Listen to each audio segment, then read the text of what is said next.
بسم الله الرحمن الرحيم الحمد لله رب العالمين وبه نستعين والصلاة والسلام على نبينا محمد وعلى آله وصحبه ومن تبعهم بإحسان إلى يوم الدين وبعد.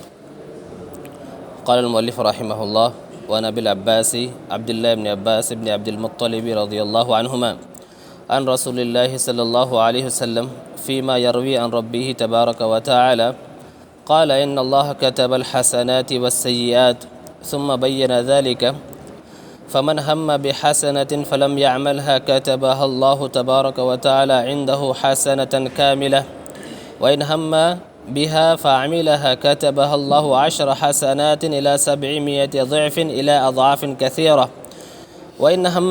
وإن هم بسيئة فلم يعملها كتبها الله عنده حسنة كاملة، وإن هم بها فعملها كتبها الله سيئة واحدة. متفق علیہ.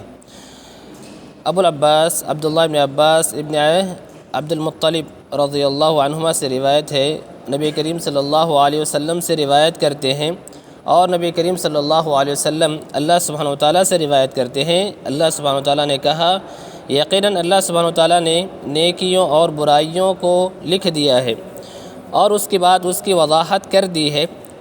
تو جس نے نیکی کا ارادہ کیا اور اس نیکی کو نہیں کیا تو اللہ تعالیٰ اپنے پاس اس کے لیے مکمل نیکی لکھتے ہیں، اور اگر اس نے نیکی کا ارادہ کیا اور اسے کر لیا تو اللہ تعالیٰ اپنے پاس اس کے لیے 10 گنا سے لے کر کے 700 گنا تک اور اس سے زیادہ بھی لکھتے ہیں.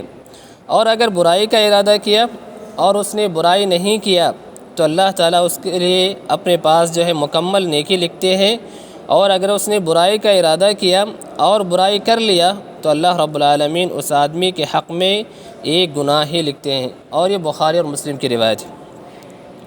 یہ جو حدیث ہے بنیادی طور پر اللہ سبحانہ وتعالیٰ نے اس میں 4 چیزوں کا تذکرہ فرمایا ہے. وہ ایک یہ ہے کہ نیکی کا ارادہ کرنا اور نیکی کرنا، اسی طریقے سے برائی کا ارادہ کرنا اور برائی کرنا. پہلے جملے میں جو اللہ سبحانہ وتعالیٰ نے کہا ہے کہ اللہ سبحانہ وتعالیٰ نے نیکیاں اور برائیاں لکھ دی ہیں، یہ نیکیاں اور برائیاں جو لکھی گئی ہیں یا تو تقدیر میں لوح محفوظ میں لکھ دی گئی ہیں، یا ان نیکیوں کو یا ان برائیوں کو جب انسان کرتا ہے، انہیں انجام دیتا ہے، تو انسان کے ان اعمال کو، چاہے وہ اچھے اعمال ہوں یا چاہے برے اعمال ہوں، فرشتے اسے لکھتے چلے جاتے ہیں. دونوں معنی یہاں پہ مراد ہو سکتے ہیں، اس لیے کہ اللہ سبحانہ وتعالیٰ نے بندوں کی تقدیر کو آسمان و زمین کی تخلیق سے 50,000 سال پہلے لکھ دیا ہے، اور اس وقت اللہ رب العالمین کا عرش پانی پہ تھا. تو تقدیر میں انسان کے لیے ہر چیز لکھی جا چکی ہے، چاہے وہ چھوٹی چیز ہو چاہے بڑی چیز ہو، سب کچھ اللہ رب العالمین لکھ کر فارغ ہو چکے ہیں. اس لیے اللہ سبحانہ وتعالیٰ نے قرآن مجید میں کیا فرمایا؟ کل صغیر و کبیر مستطر. ہر چھوٹی چیز ہو یا ہر بڑی چیز ہو، کچھ بھی ہے، ساری چیزوں کا اللہ رب العالمین نے لکھ لیا ہے. اسی طریقے سے ایک دوسری آیت میں اللہ سبحانہ وتعالیٰ نے فرمایا: اِنَّا كُلَّ شَيْءٍ خَلَقْنَاهُ بِقَدَرٍ. یعنی ہم نے ہر چیز کو ایک متعین اندازے کے مطابق پیدا کیا ہے. تو تقدیر میں اللہ رب العالمین نے انسان کے ہر قسم کے اعمال کو لکھ دیا ہے، چاہے وہ اچھے اعمال ہوں وہ بھی لکھے ہوئے ہیں، چاہے وہ برے اعمال ہوں وہ بھی لکھے ہوئے ہیں، چاہے وہ بڑے بڑے اعمال ہوں وہ بھی لکھے ہوئے ہیں، چاہے چھوٹے چھوٹے اعمال ہوں وہ بھی لکھے ہوئے ہیں. اور جب انسان ان اعمال کو انجام دیتا ہے تو اللہ تعالیٰ کے حکم سے فرشتے ان اعمال کو لکھ لیتے ہیں، ہے کہ نہیں؟ اس لیے اللہ تبارک و تعالیٰ نے سورہ قاف میں فرمایا: وَمَا يَلْفِظُ مِنْ قَوْلٍ إِلَّا لَدَيْهِ رَقِيبٌ عَتِيدٌ. انسان کی زبان سے جو بھی بات نکلتی ہے فوراً فرشتے اسے نوٹ کر لیا کرتے ہیں. یہاں نیکیاں لکھی گئی ہیں اور برائیاں بھی لکھی گئی ہیں. پھر سب سے پہلے اللہ سبحانہ وتعالیٰ نے نیکیوں کا تذکرہ کیا کہ اگر انسان نیکی کا ارادہ کرتا ہے اور نیکی کرتا ہے تو اسے 10 گنا سے لے کر کے 700 اور اس سے زیادہ بھی ملتا ہے.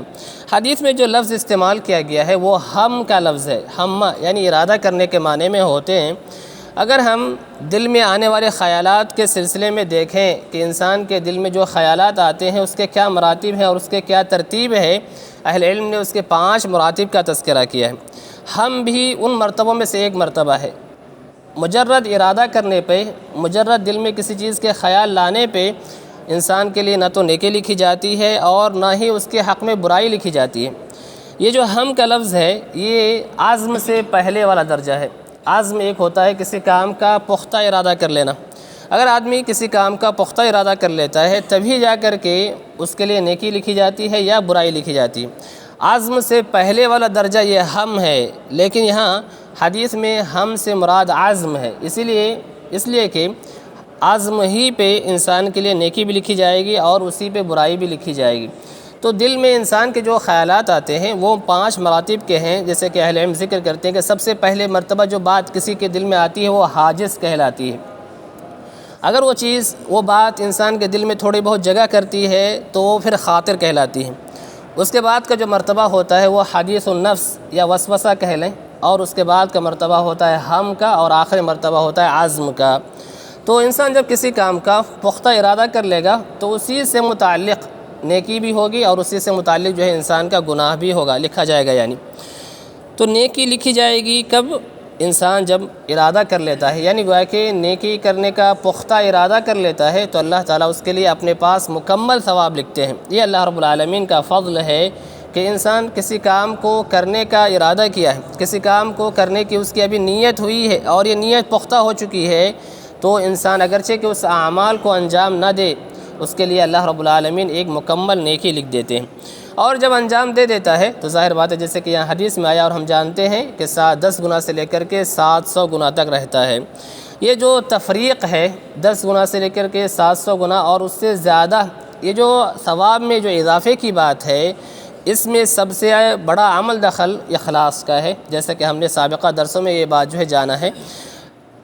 اخلاص کی وجہ سے، انسان کے دل کی کیفیت کی وجہ سے انسان کے ثواب میں اتنا زیادہ تفاوت ہوتا ہے۔ انسان کس قدر نیکی کے اعمال انجام دیتا ہے، اس کی دل کی کیا کیفیت ہے، اسی اعتبار سے اس کے ثوابوں میں اضافہ ہوتا ہے۔ ساتھ ہی ساتھ بسا اوقات انسان کے ثواب میں اضافے کے اور دیگر خارجی اسباب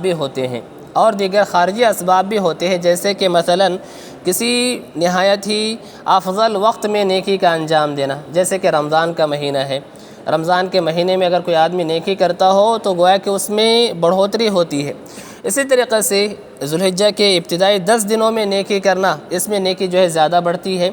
ایسے ہی اگر کوئی آدمی حرمین میں نماز پڑھتا ہے تو اس کی نیکی الگ ہوتی ہے، اس کے جو ہے ثواب الگ ہوتے ہیں۔ مسجد قباء میں نماز پڑھتا ہے، اس کی فضیلت الگ ہے۔ مسجد اقصیٰ میں نماز پڑھتا ہے، اس کی فضیلت الگ ہے۔ تو ان بابرکت جگہوں میں، ان جو ہے برکت والی جگہوں میں نماز پڑھنے سے یا عبادت کرنے سے نیکیاں بھی جو ہے بڑھتی ہیں، اور بسا اوقات نیکیاں انسان کے اعتبار سے بھی بڑھتی ہیں، انسان کے اعتبار سے یعنی عمل کرنے والے کے اعتبار سے، جیسے کہ اللہ سبحانہ وتعالیٰ نے صحابہ کرام کے بارے میں بتلایا، جیسے کہ اللہ سبحانہ وتعالیٰ نے امہات المؤمنین کے بارے میں بتلایا کہ ان کے نیک اعمال عام لوگوں کے مقابلے میں زیادہ جو ہے لکھے جاتے تھے۔ تو یہ نیکی کے بڑھوتری کے اسباب ہوتے ہیں کہ اگر انسان مبارک مہینوں میں بابرکت اوقات میں اعمال انجام دیتا ہے تو اس کے ثواب میں کافی اضافہ ہوتا ہے۔ ایسے ہی بابرکت جگہوں میں عبادت انجام دیتا ہے تو اس کے ثواب میں جو ہے اضافہ ہوتا ہے۔ تو جہاں انسان کے اخلاص اور انسان کے مطابعت کا عمل دخل ہے تو وہیں پہ بسا اوقات انسان کے بابرکت وقت میں، جگہ میں عبادت کے انجام دینے سے بھی ثواب میں اضافہ ہوگا۔ تو یہ اللہ سبحانہ وتعالیٰ نے ذکر کیا کہ 10 گنا سے لے کر کے 700 اور جو ہے اس سے زائد بھی اسی اعتبار سے گویا کہ نیکیاں ملتی رہیں گی۔ اس کے برعکس اگر کوئی آدمی برائی کا ارادہ کرتا ہے، اور برائی کا ارادہ یعنی پختہ ارادہ، جیسے کہ ابھی آیا، پختہ ارادہ کر لیتا ہے اور اس کے اسباب اپنائے یا نہ اپنائے، پختہ ارادہ ہو گیا ہے، برائی کے اسباب اپنائے یا نہ اپنائے، پختہ ارادہ کی وجہ سے انسان کے لیے ایک برائی لکھی جاتی ہے، ایک گناہ لکھا جاتا ہے۔ لیکن دیگر روایتوں سے یہ بات بھی معلوم ہوتی ہے کہ اللہ سبحانہ وتعالیٰ برائی کے سلسلے میں فرشتوں کو یہ حکم دے رکھے ہیں کہ جیسے ہی انسان برائی کا ارادہ کرتا ہے یا برائی کر لیتا ہے تو فوراً اس کے لیے برائی نہیں لکھ دی جاتی، بلکہ اللہ تعالیٰ کہتے ہیں کہ میرے بندے کو مہلت دو کہ وہ اس گناہ سے رجوع کر لے یا اپنی نیت کو تبدیل کر لے، پھر جا کر کے اس کے حق میں برائی لکھی جاتی ہے۔ اور یہاں اللہ کے فضل کا اندازہ لگائیں کہ جیسے اللہ سبحانہ وتعالیٰ نے نیکیوں میں 10 گنا سے 700 گنا تک ثواب دیتا ہے، اگر وہی معاملہ برائیوں کے ساتھ ہوتا تو انسانوں کی کیا حالت ہوتی، انسانوں کا کیا حال ہوتا کہ انسان جو ہے اس میں گناہوں میں ڈوب جاتے۔ گناہوں میں لت پت ہو جاتے، اگر گناہوں کی ایک ہی سزا ملتی ہے یا ایک گناہ کی ایک ہی برائی لکھی جاتی ہے، لیکن اس کے باوجود بھی جو ہے ہم میں سے ہر شخص جو ہے خطا کار ہے، گناہ گار ہے، اور قیامت کے دن جو ہے انسان اپنے گناہوں کے اعتبار سے جو ہے پسینے میں شرابور ہوگا۔ تو ایک گناہ پہ ایک ہی برائی لکھی جاتی ہے، پھر بھی یہ حال ہوگا اگر ایک گناہ پہ 10 نیکیوں کی طرح 10 برائیاں لکھی جاتی اور 700 برائیاں تک لکھی جاتی تو پھر انسانوں کا کیا برا حال ہوتا، یہ اللہ ہی کی پناہ۔ تو اس سے ہم اللہ کے فضل کا اندازہ لگا سکتے ہیں کہ اللہ رب العالمین نے نیکیوں کی طرح برائی کا معاملہ ایسا نہیں کیا ہے۔ تو انسان کے نیکیوں میں جو اضافے کی جو باعث ہے، اسی اعتبار سے اس حدیث کو باب النیہ میں مؤلف نے ذکر کیا ہے، وہ یہی ہے کہ انسان کی نیکیوں میں بڑھوتری کی جو بنیادی وجہ ہے وہ انسان کے اخلاص ہے، وہ انسان کے دل کی کیفیت ہے، انسان کی نیت ہے، ساتھ ہی ساتھ وہ اس عمل کو اللہ اور اس کے رسول صلی اللہ علیہ وسلم کے بتائے ہوئے طریقے کے مطابق کس قدر انجام دیتا ہے، اس کا بھی بہت زیادہ فرق پڑتا ہے۔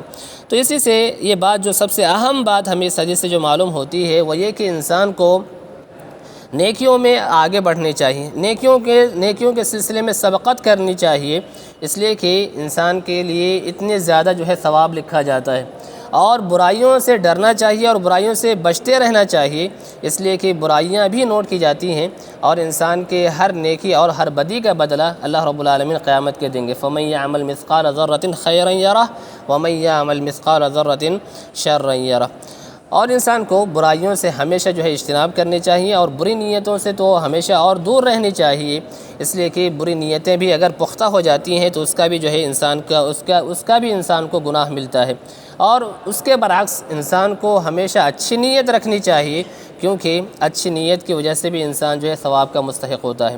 اللہ رب العالمین ہم اس کی توفیق عطا فرمائے۔ سبحان ربک رب العزت عما یصفون وسلام علی المرسلین والحمد للہ رب العالمین۔ السلام علیکم ورحمۃ اللہ وبرکاتہ۔